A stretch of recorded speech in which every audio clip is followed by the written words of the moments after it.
Set को हम कितने तरीक़ों में लिख सकते हैं, डिस्क्रिप्टिव फॉर्म में हम सेट को कैसे बयान करते हैं, सेट को कैसे एक्सप्रेस करते हैं, एंड टेबुलर फॉर्म में हम सेट को कैसे एक्सप्रेस करते हैं एंड सेट को किस तरीके से लिखते हैं। Want to learn these kinds of questions.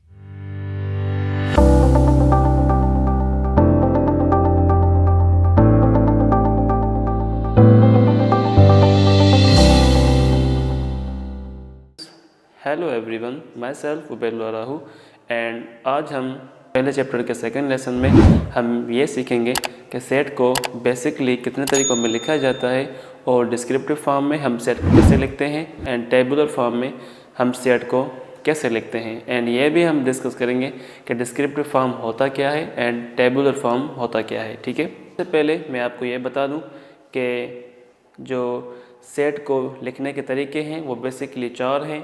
पहला आता है डिस्क्रिप्टिव फॉर्म, दूसरा टेबुलर फॉर्म, तीसरा set builder form and last में आता है set Venn diagram form. As हम 6th क्लास के बिगनर स्टूडेंट हैं, सेट अभी पढ़ रहे हैं क्योंकि 6th क्लास के स्टूडेंट्स को ये तक पता नहीं होता कि हम सेट होता क्या है और सेट कैसे लिखा जाता है। तो तरीके के हिसाब से हम सबसे पहले 2 तरीके सीखेंगे क्योंकि हमारी बुक जो है Sindh text book board mathematics की, उसमें भी हमें 2 ही तरीके दिए गए हैं। ठीक है, तो सबसे जो हमारा पहला बुक में एक तरीका दिया गया है वो है descriptive form. What is descriptive form method. सबसे पहले तो मैं आपको ये बता दूं, डिस्क्रिप्टिव फॉर्म, डिस्क्रिप्टिव जो वर्ड है वो ड्राइव किया गया है डिस्क्राइब से। ठीक है, डिस्क्राइब मीन्स बयान करना किसी भी चीज़ को या वजाहत करना किसी भी चीज़ के बारे में। तो ये जो डिस्क्रिप्टिव है वो उसी डिस्क्राइब से ड्राइव किया गया है जिसका मतलब है वजाहत करना। डिस्क्रिप्टिव मीन्स वजाहती तरीका या फिर बयानी तरीका। ओके, तो अगर हम इस तरीके में देखें, ये हमारा पहला तरीका आता है डिस्क्रिप्टिव फॉर्म। इस तरीके में क्या होता है, हम सेट को एक्सप्रेस करते हैं। किस तरीके से, ये जो हमारे यहाँ पे लिखा हुआ है इन सेंटेंस फॉर्म, मतलब हम किसी भी सेट को, किसी भी कलेक्शन को सिर्फ़ और सिर्फ किसी भी लैंग्वेज की मदद से डिस्क्राइब करते हैं। लैंग्वेज मैटर नहीं करती, लैंग्वेज कोई भी हो, इंग्लिश हो, उर्दू हो, सिंधी हो, अरबिक हो, फ़ारसी हो, XYZ कोई भी लैंग्वेज हो, सिर्फ़ और सिर्फ हम सेट को डिस्क्राइब करते हैं किसी भी लैंग्वेज की मदद से। लैंग्वेज मैटर नहीं करती, कोई भी लैंग्वेज हो। ठीक है, तो उस तरीके को हम कहते हैं डिस्क्रिप्टिव मेथड। मीन्स सेट को किसी भी लैंग्वेज में बयान करना, किसी भी लैंग्वेज में सिर्फ़ और सिर्फ लिखना या फिर उसी लैंग्वेज में उसको बयान करके बताना। इस फॉर्म को हम कहते हैं डिस्क्रिप्टिव फॉर्म। तो अगर मैं इस तरीके का एक आपको मिसाल दूं तो वो है set of first 10 natural numbers.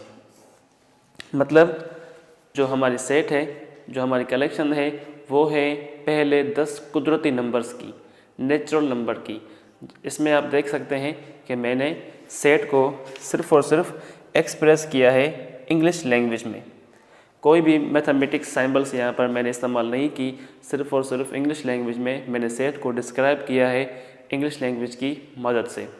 Set of first 10 natural numbers.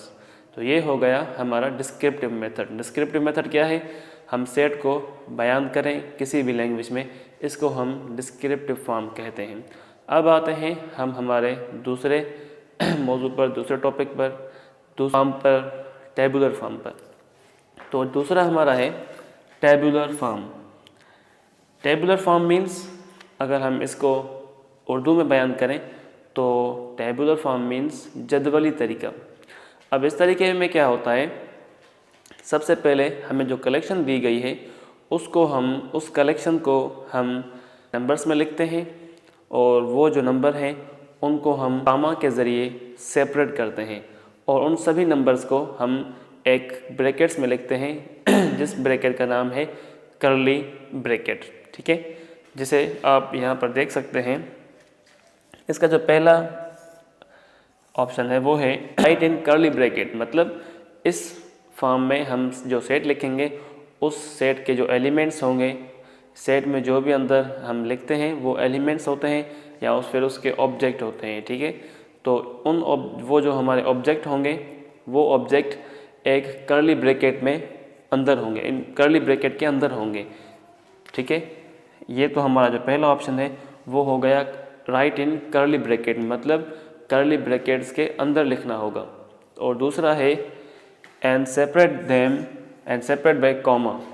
तो जो हमारे एलिमेंट्स होंगे उन एलिमेंट्स को हम, उन ऑब्जेक्ट्स को हम सेपरेट करेंगे कॉमा के ज़रिए, ठीक है।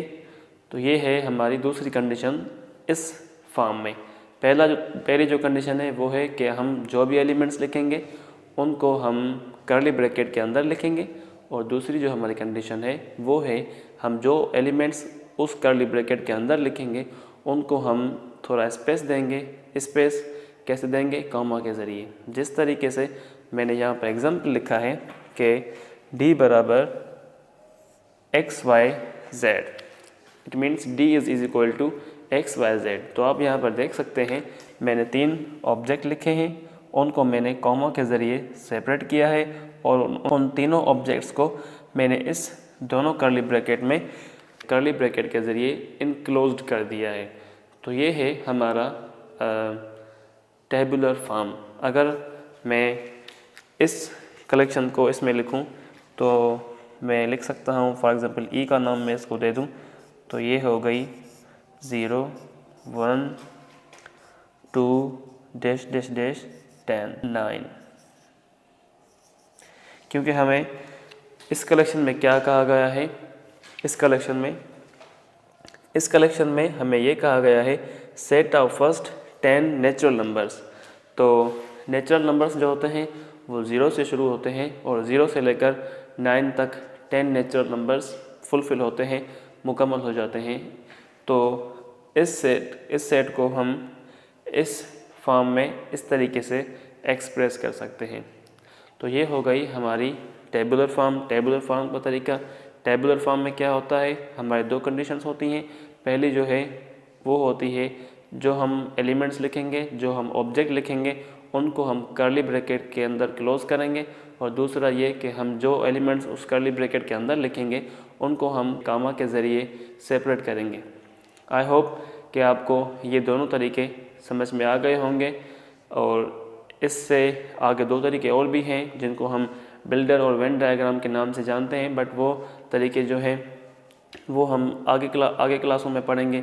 आगे जो हमारे लेसन्स होंगे उनमें हम इन सब्जेक्ट्स को, इन दूसरे पार्ट्स को कवर करेंगे। तो आज के लिए बस इतना ही था। अगर आपको ये कॉन्सेप्ट समझ में ना आया हो तो आप वीडियो को 2-3 बार रिवाइंड करके देखेंगे तो इंशाल्लाह कि आपका कॉन्सेप्ट है वो क्लियर हो जाएगा। अगर फिर भी आपको कॉन्सेप्ट क्लियर ना हो या फिर आपको कोई कन्फ्यूजन हो तो आप अपना क्वेश्चन मुझे कमेंट कर सकते हैं। मैं पहले जब इस चैप्टर की तीसरी वीडियो है, तीसरा जो लेसन है, मैं जब वो बनाऊंगा तो आपके क्वेश्चन का जवाब मैं पहले उस लेसन में देकर फिर मैं अपने टॉपिक की तरफ बढ़ूंगा। तो आज के लिए बस इतना ही था। इंशाल्लाह फिर मिलेंगे किसी नए वीडियो में, किसी नए टॉपिक के साथ, किसी नए लेसन में। तब तक के लिए खुदा हाफिज़।